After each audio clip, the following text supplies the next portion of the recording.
semuanya, perkenalin nama aku Tiara Putri Kusworo dengan NIM 2210824106 dari Prodi PGSD FIPP UNY tahun angkatan 2023. Nah, teman-teman, di sini aku bakal ngajakin teman-teman semua untuk membahas tentang konsep pendidikan nasional humanis dan religius yang menjadi cita-cita bangsa Indonesia dan bagaimana sih praktiknya yang sudah berlangsung sampai saat ini di berbagai jenjangnya.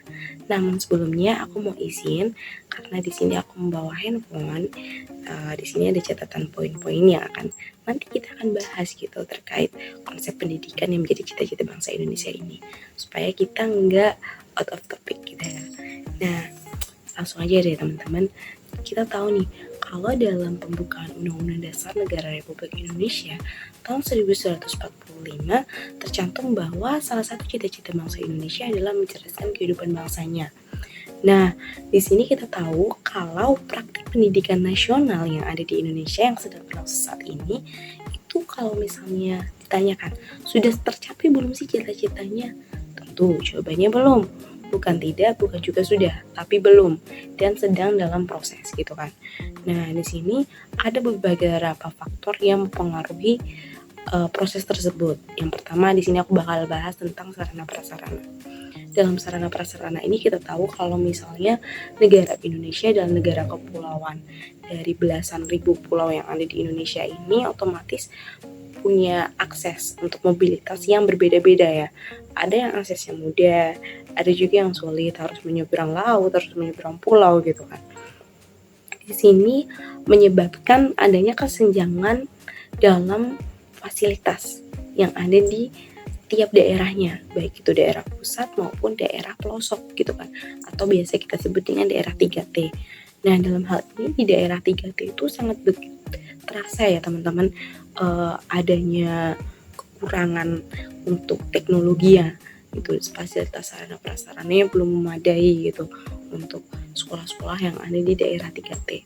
Berbeda dengan sekolah-sekolah yang di pusat yang emang fasilitasnya selalu diperbarui dan bahkan bukan hanya diperbarui aja tapi ditambah, jadi bisa mencukupi untuk jumlah keseluruhan siswanya gitu. Beda banget deh sama fasilitas atau sarana prasarana yang ada di daerah pelosok. Ada sih satu contoh kasus di Papua, bahwasannya ini krusial banget karena salah satu yang sarana yang paling pokok itu adalah toilet. Itu tuh tidak ada di salah satu sekolah di daerah di Papua. Pemerintah bilangnya tidak ada dana untuk membuatkan toilet tersebut gitu loh. Tapi kalau misalnya kita telaah lagi gitu ya, emang ada banyak faktor lain juga yang menyebabkan kenapa sampai nggak bisa gitu toilet ada di sekolah itu gitu kan. Terus yang kedua juga faktor yang kedua itu tentang SDM profesional. Jadi SDM, sumber daya manusia yang profesional ini itu juga masih senjang antara yang ada di pusat maupun yang ada di daerah 3T. Lagi-lagi kita akan membahas 3T karena emang ini ada perbandingan ya. Jadi pendidikan nasional ini kan membicarakan tentang pendidikan yang ada di seluruh daerah Indonesia ya. Jadi tidak ada yang di pusat saja tapi juga di daerah-daerah. Nah, di sini teman-teman, kalau misalnya kita ingat-ingat lagi gitu, kalau kita lihat lagi gitu, kalau banyak banget sumber daya profesional itu yang mumpuni itu hanya ada di kota. Mereka ada sedikit, ada di daerah 3T tapi sedikit gitu loh. Bahkan tidak semua gitu kan. Tidak semua daerah 3T memiliki SDM yang profesional gitu. Nah, kenapa sih kasus ini bisa terjadi gitu? Ada banyak orang-orang yang berpendidikan dengan kualifikasi kayak riwayat pendidikan yang sangat bagus, tapi kok upah minimum ada di kota. Yaitu karena di kota itu kebutuhan akan gurunya itu tuh lebih sedikit dibandingkan kebutuhan guru atau pendidikan di daerah 3T. Sehingga ketika misal lulusan sarjana pendidikan guru SD mendaftar di sekolah yang ada di daerah Yogyakarta ini mungkin akan kesulitan gitu untuk mencari lowongan pekerjaan, apalagi kalau misalnya kita mengincar untuk menjadi ASN gitu kan. Nah, mungkin kita cuma dapat jadi guru honorer dan gajinya pun juga ya bisa kira-kira gitu kan berapa ratus ribu tiap bulannya gitu. Berbeda ketika kita mau ke luar daerah atau di daerah 3T tadi ya. mungkin gaji yang akan kita dapatkan mungkin bisa jadi lebih besar gitu, dan kita mungkin juga untuk mendapatkan posisi ASN akan lebih dipermudah dengan kualifikasi yang kita miliki. Tapi balik lagi teman-teman, adanya kayak motivasi untuk seorang guru bisa mengajar di sana itu juga dipengaruhi banyak faktor gitu kan teman-teman.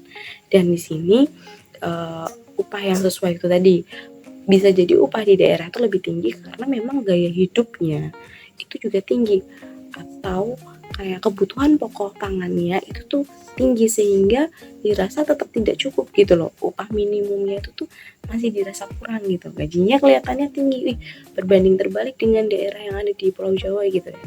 Kayak Pulau Jawa cuma segini, tapi harga-harga bahan pokoknya atau kebutuhan pokoknya di Pulau Jawa itu memang murah gitu. Jadi emang gajinya sudah sesuai, berbeda dengan ketika kita mau keluar khususnya ke daerah 3T, mungkin udah aksesnya sulit gitu kan, terus harga bahan pokoknya tuh mahal, tinggi karena mereka masih mengandalkan teknologi yang ada gitu kan, teknologi yang masih tradisional, jadi emang biaya jasanya mahal gitu teman-teman.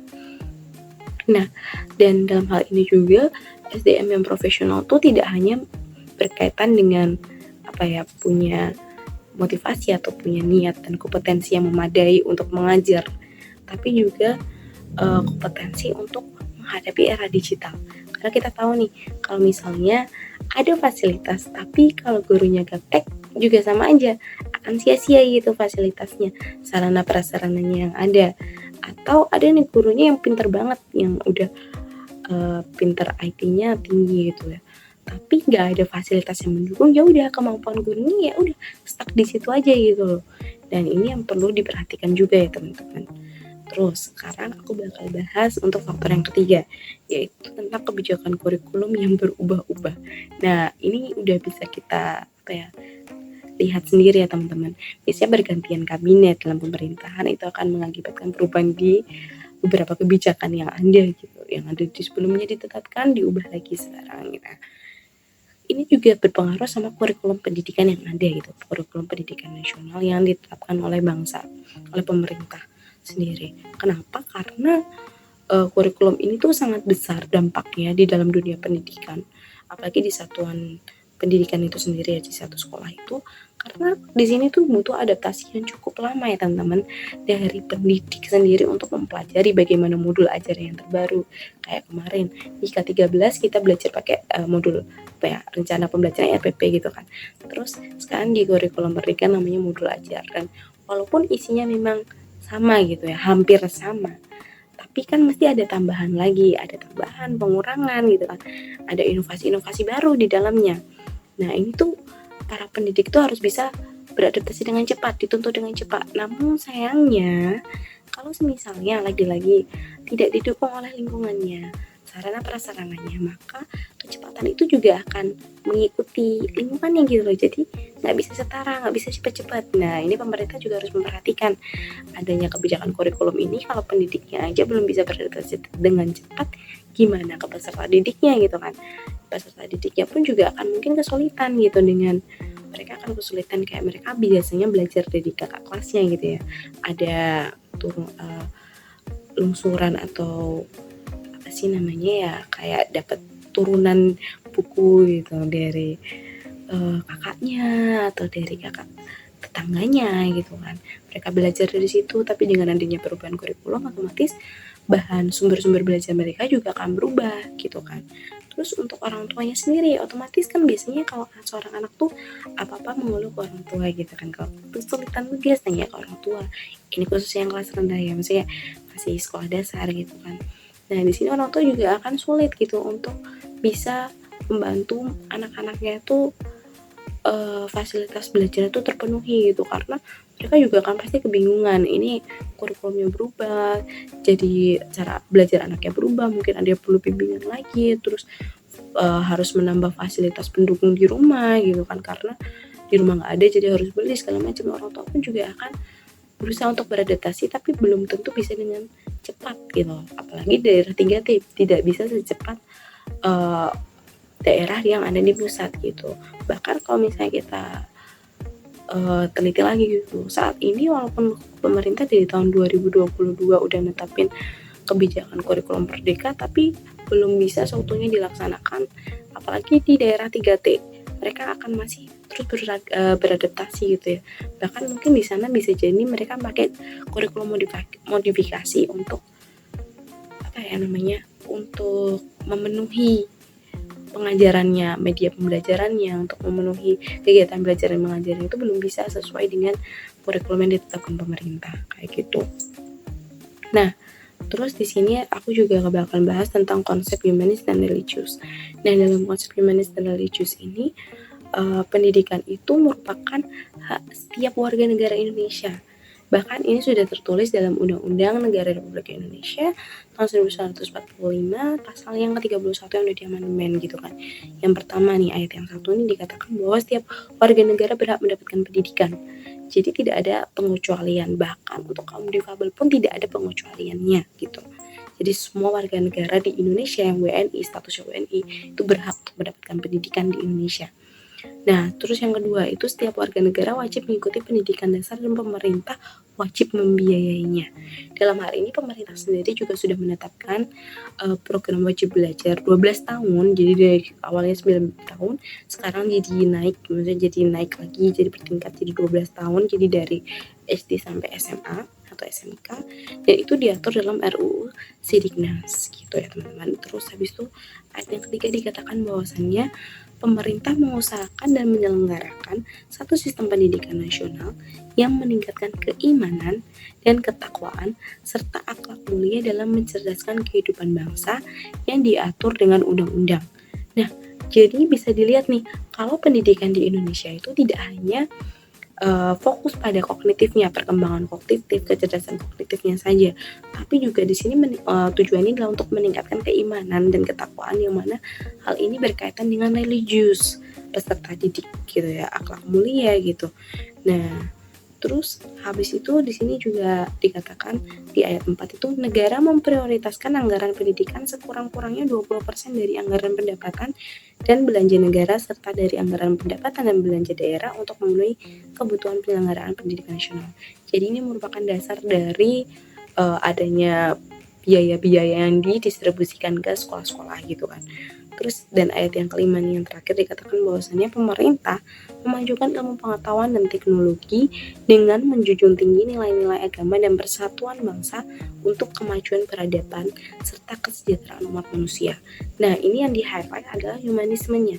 Jadi di sini pemerintah itu menggunakan kemajuan iptek itu untuk membantu kemajuan peradaban kesejahteraan umat manusia gitu. WNI-nya itu dijamin kesejahteraannya melalui pendidikan yang ada.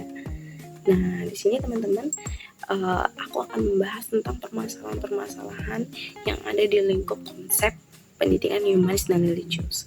Yang pertama, di sini tadi udah dikatakan ya bahwasanya banyak guru yang masih berorientasi pada kecerdasan kognitif siswa.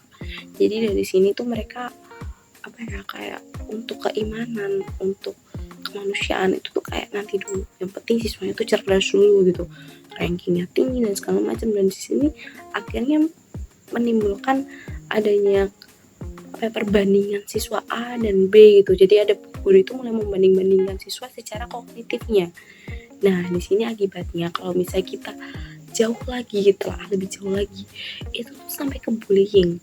Jadi siswa itu merasa dirinya, oh aku yang paling pintar gitu kan, dan kamu bodoh gitu. Dan di situ adanya bullying secara nggak langsung akibat perbandingan dari pendidik ataupun dari para orang tuanya yang masih terlalu mengagung-agungkan kecerdasan kognitif adalah kecerdasan utama yang dijunjung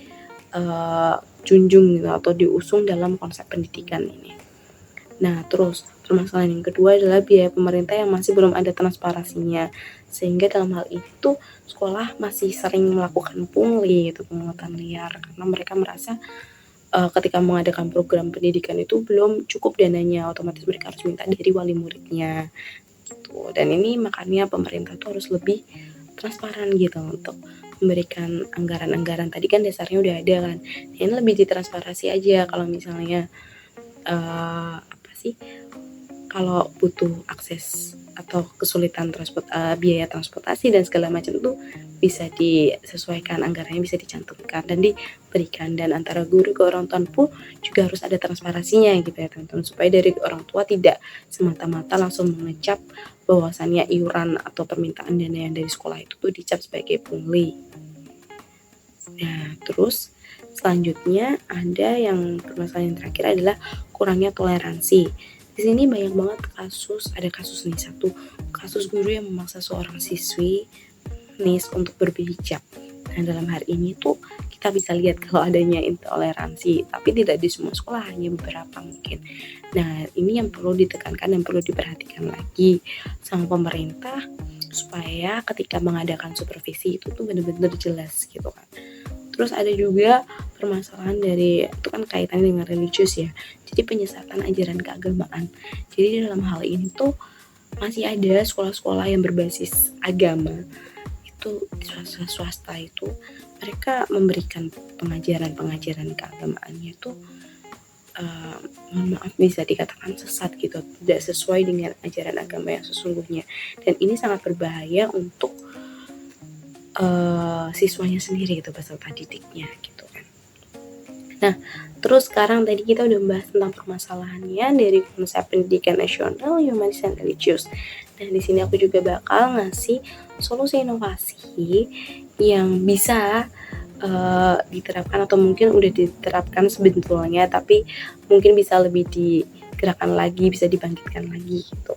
Nah, solusi yang pertama adalah mengadakan seminar atau workshop bagi para pendidik terkait cara pembuatan media pembelajaran yang menarik gitu kan, dengan benda yang ada di sekitarnya. Jadi dalam hal ini tuh kalau khususnya di daerah 3T, sambil mereka menunggu sarana prasarana dari pusat sampai ke daerahnya, ada loh, bisa juga loh pemerintah daerah itu tuh mengadakan sebuah workshop dengan mendatangkan tenaga pendidik dari pusat yang memang sudah berkompeten dalam membuat atau menyediakan media pembelajaran tuh yang menarik siswa gitu, menarik minat belajar siswa supaya pembelajaran itu menjadi menyenangkan dan juga bermakna.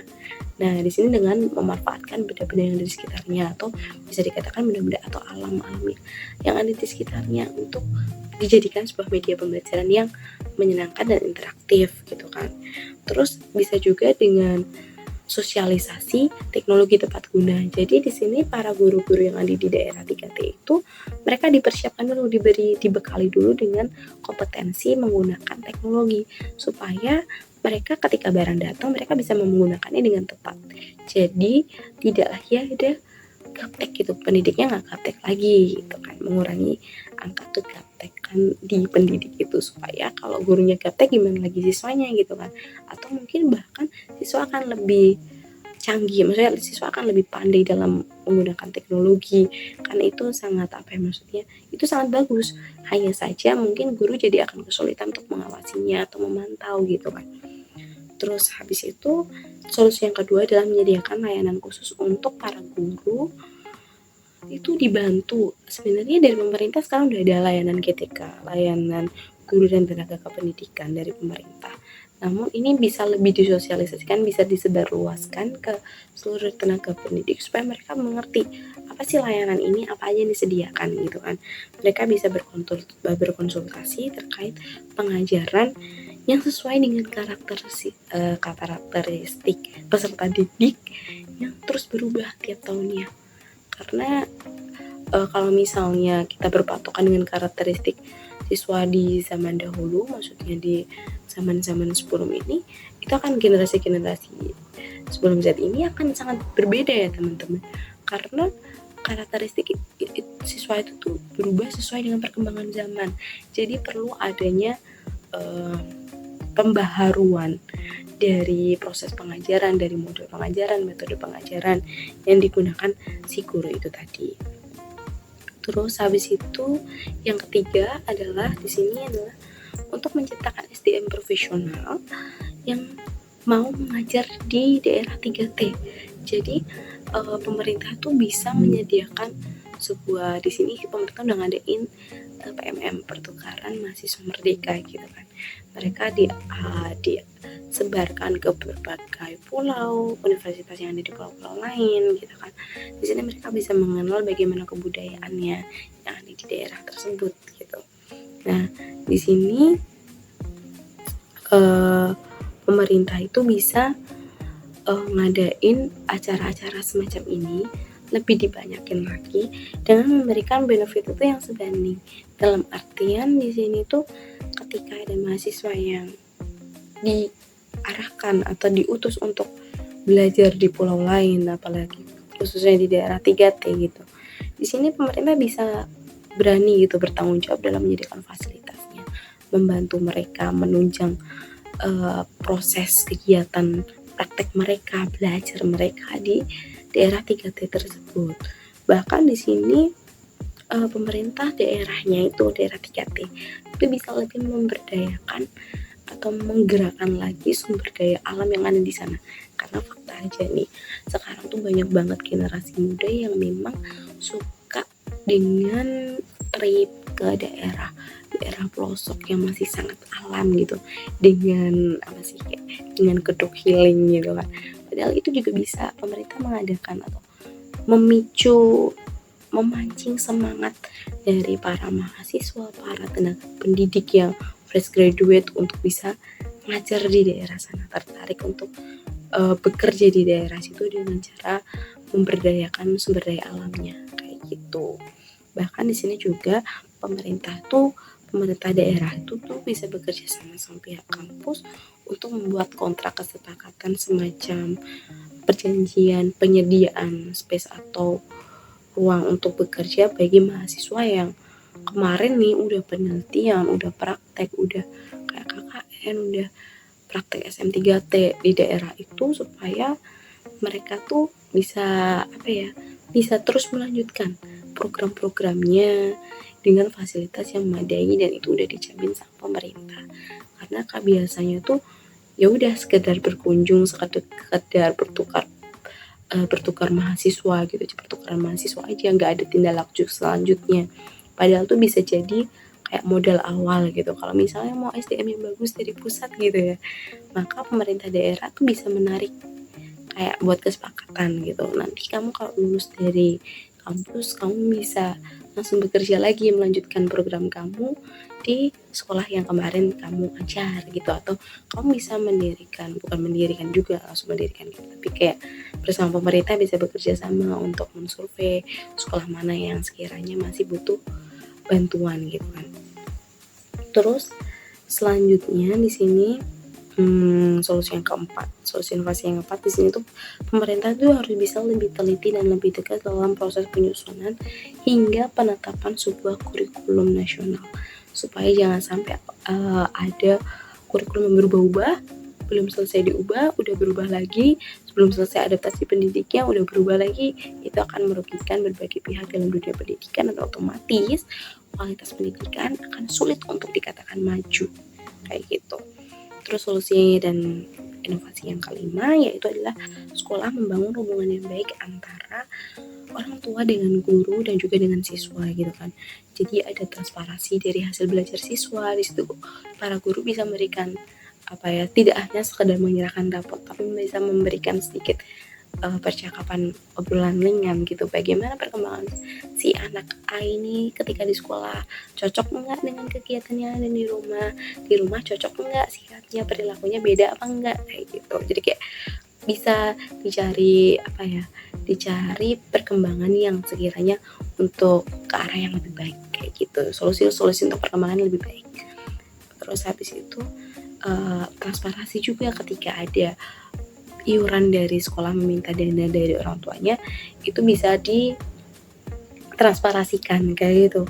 Terus habis itu di sini tuh antara guru sama orang tua ada juga program untuk pengenalan sex education. Jadi sex education sendiri itu untuk mencegah adanya pelecehan seksual, karena tadi dikatakan kan ada kekerasan fisik gitu kan.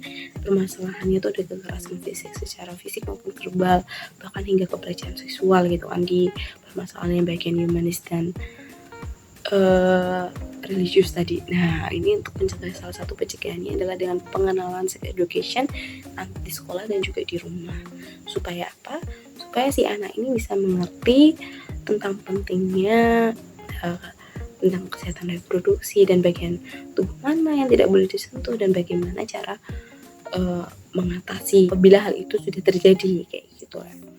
Nah, terus habis itu dari sekolah juga tuh bisa ngadain program parenting gitu, karena orang-orang tua wali siswa itu tuh bisa mengerti perkembangan anak secara emosional, secara kognitif gitu kan, supaya itu selaras kayak gitu. Jadi sikap anak di rumah tidaklah berbeda dengan sikap anak di sekolah kayak gitu. Nah, terus habis itu solusi yang keenam adalah pemerintah harus lebih cermat dalam mengawasi atau memantau kegiatan di tiap sekolahnya.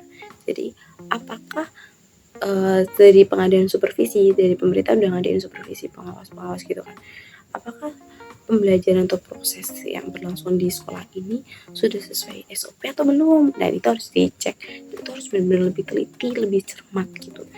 Dan di sini tuh supervisor tuh bisa lebih objektif kayak gitu, supaya di sini juga untuk menghindari adanya penyesatan ajaran atau intoleransinya atau suatu pengajaran radikal dengan menanamkan doktrin yang sesat dalam proses KPM-nya. Jadi untuk menghindari hal-hal tersebut, pemerintah bisa lebih mengajak supervisor itu untuk bisa lebih bekerja dengan kinerja yang maksimal kayak gitu. Nah, itu tadi teman-teman terkait permasalahan, terkait solusi inovasi dari pendidikan nasional humanis dan religius yang menjadi cita-cita bangsa Indonesia. Nah, sebagai closing statementnya di sini aku ada, yaitu dengan terrealisasinya berbagai inovasi pendidikan yang ada, maka dapat dipastikan bahwa dunia pendidikan khususnya di Indonesia akan segera mencapai cita-citanya, yaitu memiliki pendidikan yang nasional, humanis, dan juga religius. Permasalahan yang kian berubah dan bertambah ini tak selalu dapat diselesaikan dengan cara yang sama. Maka kehadiran inovasi pendidikan sangatlah berarti untuk perbaikan dan kemajuan kualitas pendidikannya. Sekian dari aku, ada kurang lebihnya aku mohon maaf. Sampai jumpa teman-teman. Terima kasih.